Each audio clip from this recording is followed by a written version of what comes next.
আমার ঘোরাঘুরি পছন্দ, তাই আজকে ঘুরতে আসলাম তরুণের মেলায়। তারপরে আমি ভিতরে ঢুকতেছি, ঢোকার সময় দেখতে পেলাম স্যারেরা এক পাশে বইসা রইছে, আর অন্য পাশে হচ্ছে ছাত্ররা আনন্দ করতেছে। তারপরে আমি ভিতরে ঢুকলাম, ভিতরে ঢুকে দেখলাম বাহ, কত সুন্দর সাজানো গোছানো চমৎকার একটি দৃশ্য দেখার মতো।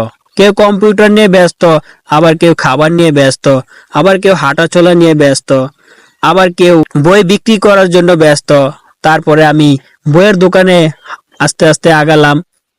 বইগুলো দেখতে কত সুন্দর, সাজানো গোছানো, সবাই হাসি খুশি, কিন্তু সবাই আনন্দে আছে। তারপরে আমি একটি বই হাতে নিলাম, বই নিয়ে পড়লাম, পড়ে তারপরে যে জায়গা থেকে উঠাইলাম সেই জায়গায় রাইখা দিলাম। এদিকে দেখতে পাচ্ছি সবাই বইসা রয়েছে, আবার কেউ হাঁটতেছে। তারপরে আমি আরেকটি দোকানে গেলাম, সেই দোকানটি হচ্ছে পিঠার দোকান। এখানে বিভিন্ন আইটেমের পিঠা তৈরি করা হয়েছে, আবার বিক্রি করা হয়। প্রত্যেকটা পিঠার গায়ে রেট দেওয়া আছে, তাই যার যেটা পছন্দ সেটাই কিনে খেতে পারবে। আর এদিকে জামা কাপড়ও বিক্রি করা হয়। মূলত এই মেলাটা হচ্ছে ছাত্রছাত্রীদের জন্য। এই এক ভাই পিঠা খাচ্ছে আর বলছে সেই স্বাদ।